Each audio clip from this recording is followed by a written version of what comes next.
Buenas noches a todos y a todas. Les doy gracias por la oportunidad que me dan de poder compartirles, de poder hablarles a ustedes un poco de mis decisiones, un poco de lo que viví a lo largo de mi vida, de mi corta vida, porque todavía yo me considero un preadolescente, bueno, exagerando, un adolescente todavía. Nada, tengo 25 años. En mi vida tomé varias decisiones importantes, buenas y decisiones malas también. Pero a los 14 años tuve que tomar una decisión muy importante que en realidad digo tuve, pero hubo cosas que me provocaron a tomarlas, circunstancias que me provocaron a tomarlas. A los 14 años decidí ir a un campamento, por eso soy un fan de los campamentos. Decidí aceptar la invitación de unos amigos que eran de una iglesia donde yo visitaba, ¿no? Porque era un asistente de onda, un asistente que iba por ir, porque tenía amigos dentro, porque tenía amistades, era el chico banco baño. Iba a las reuniones, me sentaba en el último lugar y pasaba al baño. Y ahí tuve un montón de experiencias de ver a mis amigos comprometidos con Dios, ver otros amigos que eran excelentes caretas. Les encantaba ir a la iglesia y les encantaba mostrar una faceta que no era de su vida real. Vi gente grande, adulta, que me dio ejemplo. Vi gente adulta que no me ayudaba mucho, pero a los 14 años, cuando decidí ir a ese campamento por una familia que me invitó, en ese momento no me la esperaba. No esperaba ni me imaginaba que iba a pasar lo que me pasó en ese momento. Cuando asistí al campamento yo era el típico chico que contaba chistes verdes. Apenas llegué, aunque algunos digan ¡ah! ¡Ale Chaco! Contaba chistes verdes, sí, contaba muchos y me sabía un montón. Para que se den una idea, apenas llegué, entré en una habitación en una escuela y entré en uno de los aulas donde dormíamos. Y fui el primero en largar un chiste verde y empezar a contar, y en un ratito tuve una ronda de 7 8 chicos escuchando mis chistes, matándose de risa, y yo feliz porque era popular en ese momento, porque contaba mis chistes y todos se reían. Pero en ese campamento me pasó algo raro. Fue algo por ahí pareció circunstancial, porque sentí algo especial, o me pasó algo raro en una de las canciones, en un momento, en realidad en una administración.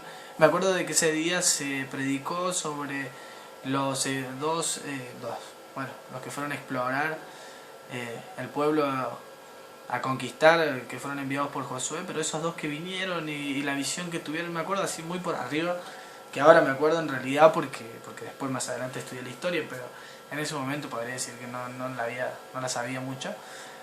No fue tan impactante eso, sino como en un momento en la administración una de las personas que dirigía la alabanza tenía algo especial, tenía algo de Dios. Era, para mí en ese momento fue algo especial, no fue algo de Dios, pero hoy puedo decir que fue algo de Dios.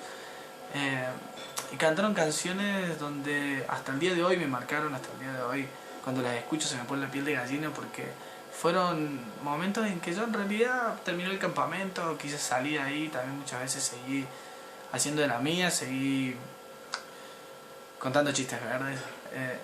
Pero hubo algo raro, pasó algo distinto, pasó algo que no era normal. Entonces empecé a interrogarme a mí mismo, porque yo soy alguien que se pregunta mucho las cosas, alguien que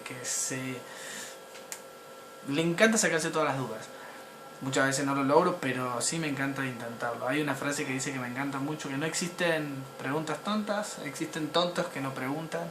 Y perdón si el término le suena poco apropiado, pero creo que es justo lo que a mí me pasa. Yo no me gusta quedarme con las dudas, y entonces me pregunto y me hago autodebates, me examino las cosas, me critico a mí mismo, y en ese momento empecé a criticarme, empecé a preguntar y a decir ¿por qué me pasó esto? ¿Por qué me pasó esto raro? Esta sensación única, porque no la había sentido en ningún lugar. Y fue como una experiencia para mí complicada, porque yo en ese momento estaba en plena adolescencia, tenía 14 años, y yo decía ¿qué es esto raro? ¿Qué es esta situación que me pasa? Y fue ahí donde empecé a preguntar, ¿Dios existe realmente? Dios, si existís, quiero servirte. Y ahí fue cuando empecé a tomar decisiones importantes en mi vida. Cuando empecé a decir, y Dios, si existís, mostrarte real en mi vida. Dios, si existís, mostrarte verdadero en mi vida. Y empecé a preguntarme todas esas cosas y, entre comillas, cometí el error de creerle a Dios. Cometí el error para el diablo, ¿no? Para el enemigo, para el común de la gente, de preguntarle a Dios de por qué Él no se mostraba real en mi vida y a pedirle que lo hiciera. Y fue desde ese momento donde empecé a ver un obrar de Dios, empecé a orar, empecé a arrodillarme y a buscar a Dios sinceramente, a decirle a Dios, no tengo ganas de orar, no sé cómo hacerlo. Y cuando empecé a pedir eso a Dios, pasó algo sorprendente. Dios empezó a traer paz en mi corazón, Dios empezó a hablarme, Dios empezó a hablarme a mí para hablar a otra persona y yo decía, pero Dios, te estoy conociendo, Dios, es verdad esto, que tengo una palabra para alguien. Y empezaron a pasarme cosas raras, que Dios empezó a manifestarse mostrándome de que era real. Y empecé a, mejor dicho, decidí hacer el intento de servir a Dios, hacer el intento de hacer lo que Dios me pedía. Y entre mis errores, entre mis fracasos, Dios en su gracia, en su misericordia me mantenía firme, Dios me mantenía cerca de Él, y cuando yo me apartaba, su amor me traía personas que me hacían bien, que me hablaban de Él, que me decían no te alejes nunca de Dios, personas que me arrimaban a Él, me invitaban a reuniones, me invitaban a eventos, y empecé a hacerle caso, empecé a decidir estar en esos lugares, porque en un momento sinceramente fue como voy de onda, pero después empecé a darme cuenta de que yo quería estar en esos lugares, porque había algo especial en esos lugares. Había algo que me recordaba a esa canción que escuché en un campamento, a esa forma de orar, de ministrar, de adorar a Dios. Y había algo que me atraía. Entonces empecé a decidir estar con Dios, empecé a decidir buscar a Dios, y llegaba a mi casa y había algo que me molestaba, porque había algo que era una insatisfacción que yo tenía, o algo, un vacío, o esa gana de ser lleno de Dios, lleno de su Espíritu Santo. Entonces yo agarraba la guitarra y salía al frente de mi casa, en Chaco, y sabía tocar 3 acordes. Entonces con esos 3 acordes empezaba a cantar a Dios y adoraba a Dios y buscaba a Dios, y yo 3 acordes, me acuerdo hasta el día de hoy, sabía sol, do y re en la guitarra. Tocaba esos 3 acordes, inventaba canciones, improvisaba, pero ni loco les voy a contar las canciones que hacía, pero a veces eran incoherentes, algunas ni rimaban. Para aquellos que saben música, algunos no tenían ni siquiera el ritmo, no tenían nada, pero para mí era adoración a Dios. Yo me ponía con la guitarra y cantaba. Después, más adelante, cuando empecé a aprender a tocar el bajo, tenía un bajo en mi casa que me lo prestaban, y lo apoyaba a un mueble y empezaba a tocar y empezaba a adorar a Dios. No escuchaba nada porque el bajo no tenía amplificador, entonces solo escuchaba cómo resonaban sobre ese mueble, y eso mismo a mí me hacía sentir la presencia de Dios, porque yo adoraba a Dios con eso, aunque parecía poco en ese momento. Y así fui tomando decisiones en mi vida que me fueron llevando, como por ejemplo cuando mis compañeros o mis amigos mismos de la iglesia, cuando yo ya comencé a asistir, comencé a tocar el bajo en la iglesia, comencé a participar en la alabanza, comencé a servir en un montón de áreas, pero porque decidía estar ahí, porque quería estar ahí, porque sabía que era el lugar correcto.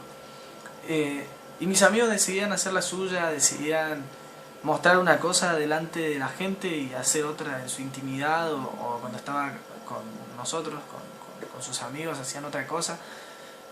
Yo dije, no quiero eso, no quiero mostrar una cara en un lugar y mostrar otra. Entonces decidí mostrar eso, decidí ser realista conmigo mismo y de pedirle a Dios de que me ayude, de que en su misericordia, de que en su amor me dé fuerza para servirle.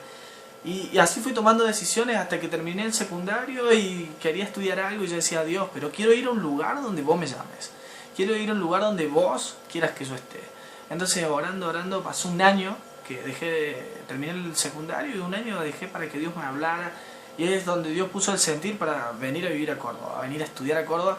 Pero principalmente lo que yo viví fue el ir a un lugar a servir a Dios, el ir a un lugar a buscar a Dios. Entonces yo tomé la decisión de que quería ser guiado por Dios. Y perdón que repita tanto esta palabra decisión, porque creo que fue determinante. Yo no puedo contar mi pasado, como siempre digo, si no nombro a Dios. Las decisiones que yo tomé fueron importantes, pero fue por su gracia, fue por su amor, que cada vez que yo me intentaba alejar, Él me atraía a Él, Él me acercaba a Él. Y yo lo único que tenía que hacer es decidir estar cerca de Él. Yo antes de venirme a Chaco recibí una palabra en Génesis 12:3 que les quería compartir y dice: bendeciré a los que te bendicen y a los que te maldijeren maldeciré. Y serán benditas en ti toda la familia de la tierra. Fue la palabra que Dios le dio a Abraham en realidad. Pero un hermano de la iglesia me trajo esa palabra y yo la tomé como para mí, la creí. Y me aferré a eso y dije: donde voy quiero ser de bendición, donde voy quiero servir, quiero buscar a Dios, quiero acercarme a Él. Y hoy el decidir acercarme a Dios me lleva a que yo ame servir, a que yo ame buscarlo a Él, y que cuando lleve tiempo sin orar tenga esa necesidad de acercarme a Él, de adorarle, de volver al bajo sin amplificador, de volver a esa guitarra con los 3 acordes. Yo hoy puedo decir que las decisiones que fui tomando por la gracia y por la misericordia de Dios sobre mi vida, por ese amor incondicional que Dios tuvo a pesar de mis errores, de querer amarme, de querer que yo esté cerca de Él, hizo de que yo pueda hoy estar donde estoy. Y no digo, no me vanaglorio por eso, porque puedo decir que si no fuera por su gracia, y como decíamos hace poco en un campamento, sin su gracia no va a haber gloria en nuestra vida. Y si no creemos que Dios hace las cosas y no ponemos en Dios todas nuestras decisiones, nuestros pasos, cada una de las cosas que hagamos van a ser en vano. Necesitamos confiar en Dios, necesitamos prendernos de su mano, pero siempre tomando decisiones bajo la guía de su Espíritu Santo. Y a veces es fácil decirlo, pero cuando decimos: ay, pero Dios, ¿cómo me decido en vos? ¿Cómo decido correctamente? ¿Cómo sé que vos querés que yo decida esto, que yo haga estas cosas? Es difícil entenderlo, es difícil afinar el oído a la voz de Dios, pero no es imposible. Es necesario rendir nuestros corazones, es necesario rendir nuestras mentes y entregarle todo lo que somos, todo lo que tenemos, para que Él haga su obra, para que Él nos guíe, para que Él nos dirija y para que su Espíritu Santo traiga esa paz y esa tranquilidad en cada paso que damos en nuestras vidas. Espero que Dios les bendiga, que Dios pueda continuar bendiciendo sus vidas y tomemos decisiones correctas, tomemos decisiones sabias guiadas por el Espíritu Santo. Es lo mejor que te puede pasar en la vida. Es lo mejor que me pasó en la vida y te aconsejo que lo aproveches. Dios está siempre dispuesto a guiarnos, su Espíritu Santo está siempre dispuesto a llevarnos a los lugares que Dios quiere que estemos.